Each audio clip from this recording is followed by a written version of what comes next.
बिस्मिल्लाहिर्रहमानिर्रहीम। अस्सलाम वालेकुम। वेलकम बैक टू सियालकोटी पकवान। तो कैसे हैं मेरे प्यारे प्यारे बहन भाई? मुझे पूरी उम्मीद है मेरे देखने और सुनने वाले मेरे तमाम बहन भाई बिल्कुल खैर वाफियत से होंगे। तो आ जाते हैं अपनी वीडियो की तरफ। लेकिन वीडियो शुरू करने से पहले मेरी तमाम बहन भाइयों से एक ही रिक्वेस्ट होती है कि प्लीज़ मेरी वीडियो को फुल वॉच किया करें।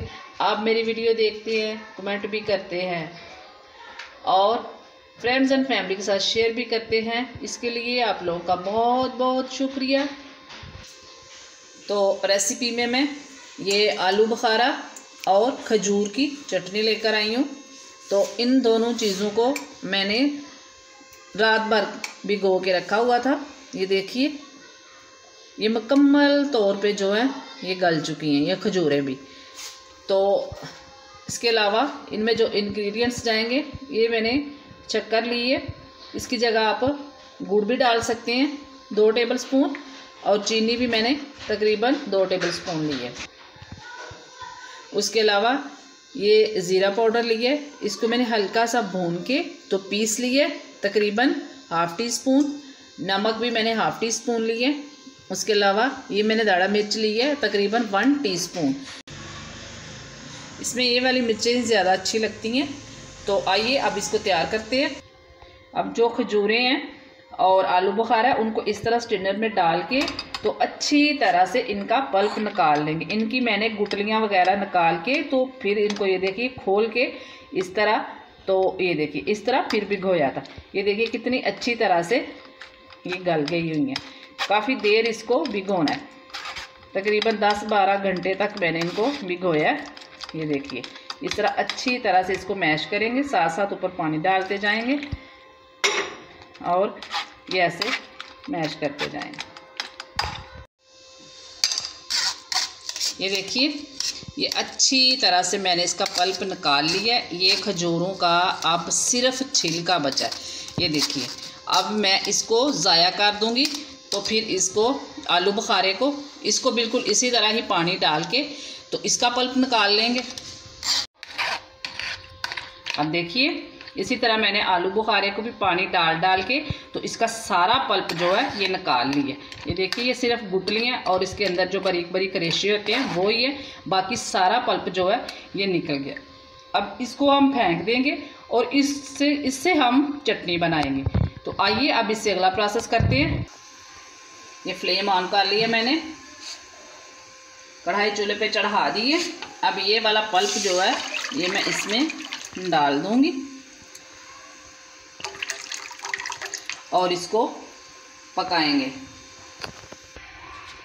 और साथ ही इसके हम ये जो शक्कर ली है ये डाल देंगे, चीनी।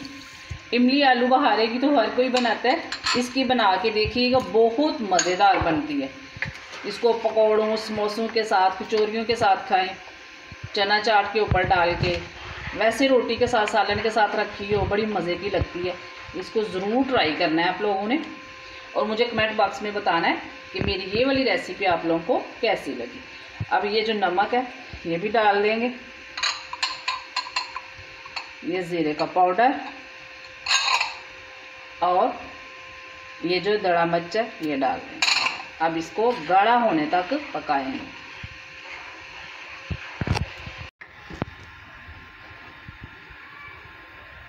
देखिए माशाल्लाह कितनी अच्छी ये तैयार हो रही है। ये थोड़ा टाइम लगेगी गाढ़ा होने में और इसमें मुसलसल ही चम्मच ऐसे हिलाते रहना है और इसको मीडियम फ्लेम पे तैयार करना है।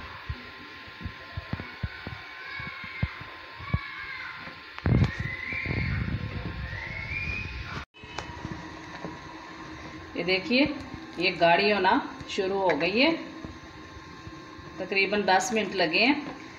तो ये देखिए कितनी प्यारी ये तैयार हो रही है। ये देखिए, लेकिन अभी मुकम्मल तौर पे ये तैयार नहीं हुई, तकरीबन 5 से 6 मिनट तक लगेंगे। तो फिर जिस तरह की हमें चाहिए होगी वैसे ये तैयार हो जाएगी। ये देखिए काफ़ी हद तक ये देखिए रेडी हो चुकी है, लेकिन 4 से 5 मिनट तक हम इसको और पकाएंगे।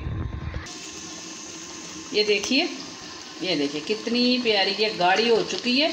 ये देखिए इसमें कितने प्यारे ये बबल बन रहे हैं। तो इतनी ही गाढ़ी रखनी है, ये देखिए इतनी गाढ़ी ही रखनी है, इससे ज़्यादा नहीं गाढ़ा करना इसको, वरना इसने जब ठंडे होना है तो और इसने गाढ़ा हो जाना। तो फ्लेम मैं ऑफ़ करूँगी और इसको ठंडा होके तो इसको महफूज करने का तरीका, इसको कैसे महफूज करना है वो भी मैं शेयर करती हूँ, तब तक ये ठंडी हो जाए। ये देखिए ये मुकम्मल तौर पर ठंडी हो चुकी है और मैंने इसको एयर टाइट जार में डाल दी है और शीशे के जार में इसको महफूज करना है। तो ये तकरीबन मैंने 8 से 10 दिन के लिए बनाई है। अगर इससे ज़्यादा दिनों के लिए बनानी है तो इसमें आप लोग 1 टेबल स्पून जो है सिरका वो डाल सकते हैं। तो ये रही मेरी आलू बुखारा और खजूर की चटनी। अगर मेरी रेसिपी पसंद आए तो इसको लाइक, शेयर एंड सब्सक्राइब मेरे चैनल को ज़रूर करना है। मुझे और मेरी फैमिली को दुआओं में याद रखिएगा।